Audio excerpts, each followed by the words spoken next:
Now let's see how to do maximum likelihood estimation in the logistic regression model in the binary case. Maximum likelihood estimation. And a maximum likelihood estimate for our parameters are just W here, is a maximizer over all W's of the likelihood of the data for that parameter, the probability of the data given W. So the first thing we need to do is come up with an expression for this likelihood function. Now the data are modeled as independent. The x's are fixed, non-random, and the y's are random and independent, so this becomes the product, as I goes from 1 to n, of the probability of that yi using xi and the parameter w. And each of these probabilities, the yi is a Bernoulli random variable with this probability of taking the value 1. So let's actually give these a name. Let's call alpha I sigma of W transpose xi. So this will simplify our notation a bit. We just have to remember that alpha I depends on W and xi. So this becomes 1 to n. The probability that it's 1 if yi is 1. So if yi is 1, then it's the probability of being 1. And otherwise, the probability of being 0, 1 minus yi. So we can always write the Bernoulli, the PMF of a Bernoulli in this way. And now we want to maximize this. The usual thing we do is, maybe take the log. The log would be pretty nice in this case, because we got lots of products here. Take the log and take the gradient of that and set it equal to 0 and try to solve for W. But it turns out that for this model, because of the nonlinearity in this logistic function, we won't be able to solve analytically for W. But even still, taking the gradient will be useful anyway, because it turns out that Newton's method is the preferred algorithm for maximizing this likelihood function in the logistic regression model. And for Newton's method, we need to get the gradient anyway. So let's take the gradient of this. Actually, let's take the gradient of the log. Well, and actually, so let's do minus the log. It turns out that minus the log is a little bit nicer to work with, and we would want to minimize this. So let's call this L, this capital script L, minus the log likelihood. So what is this? The product becomes a sum, yi log alpha I. We can pull the y's down, plus 1 minus yi log of alpha I. And we want to take the gradient of this guy here. So the dependence on W is through W. The dependence on W is through these alphas. So we're taking the gradient with respect to W. And so we're going to see, so we can see right here that we'll need to take the derivative of this log of alpha I. So since we have to do that, oh, actually, sorry, that's a mistake here. That should be 1 minus log 1 minus. Let's pull that out and do that calculation separately.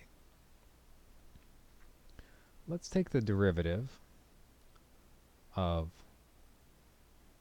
alpha. Let's just take a generic alpha. Let's say alpha, maybe I'll put it down here. Alpha is sigma of W transpose x for some generic x. And we want to take the derivative of this with respect to Wj. So what is that? Well, let's just write out what it is. Alpha is, I guess I could have just put it here, is that. And what is this sigma? This sigmoid function, this logistic function? It's this, right? 1 over, oh wait, sorry, we need the log in here. We need the log. Do that again.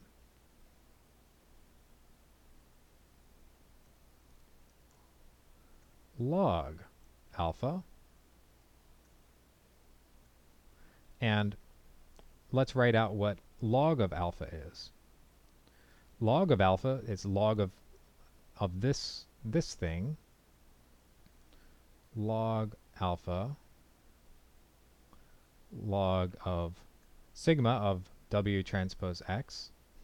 And this is 1 over 1 plus e to the minus W transpose X. So this becomes 0 minus log of the denominator.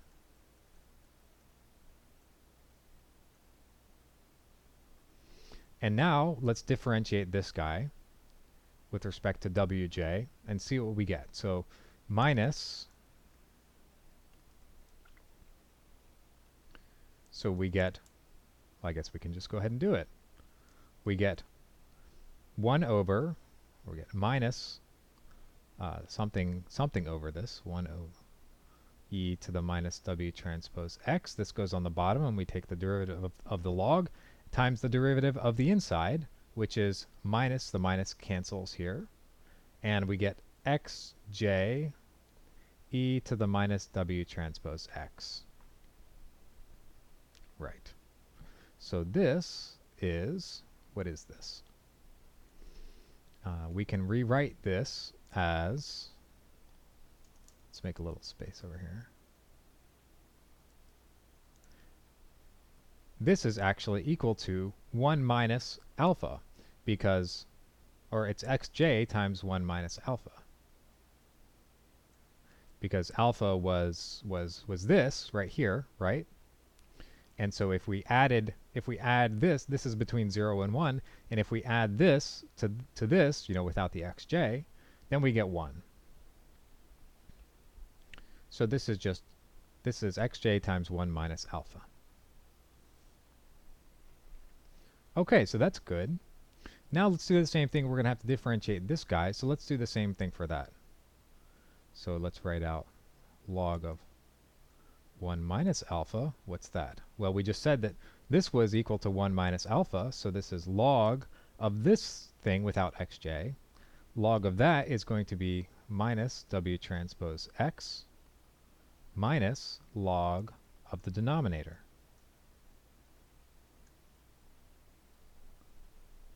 Okay, that's good. And let's differentiate that guy. So the derivative of log 1 minus alpha, well, this part is just minus xj. And this is the same as what we differentiated before, right? That's exactly the same. The second part is just log of alpha, and so the derivative of that is the top. So we get plus xj 1 minus alpha,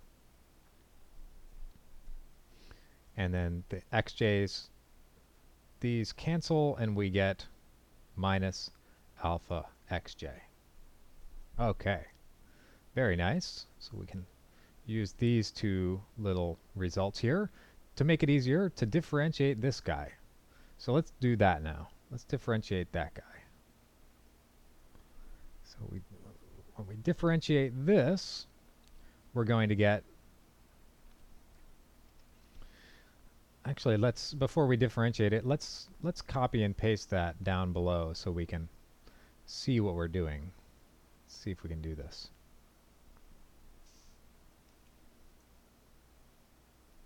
All right.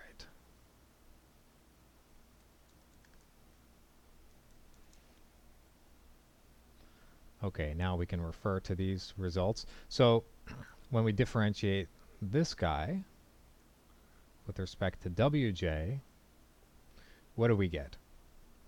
Well, the derivative moves through. We get minus the sum yi times the derivative of log of alpha I. And that was this xj. Well, it's actually, now it's xij, because before we had just a generic x, And now we have x. So xi is xi1 up to xid. We use this sort of subscript notation. So this is going to be xij times 1 minus alpha I. Let's put that. xij 1 minus alpha I. And then we get the second part. 1 minus yi, derivative of this guy. And what's that? So that's the derivative of this is minus alpha I xij. So let's put xij alpha I, and maybe we'll put the minus here or something. All right. Now let's simplify this guy. Surely things are going to simplify here. What are we going to get?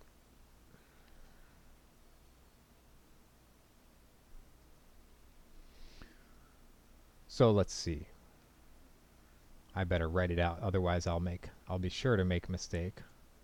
Yi xij minus yi xij alpha I minus xij alpha I plus yi xij alpha I.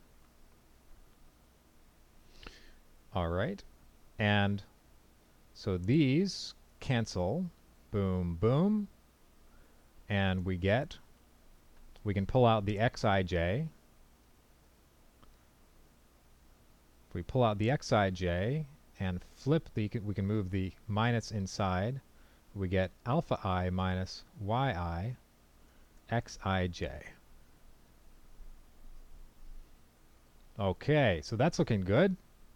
That's looking very good.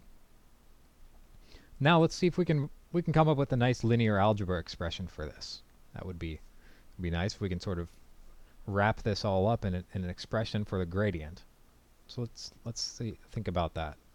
So let's think about this matrix A. Let's call, maybe I'll put it down here.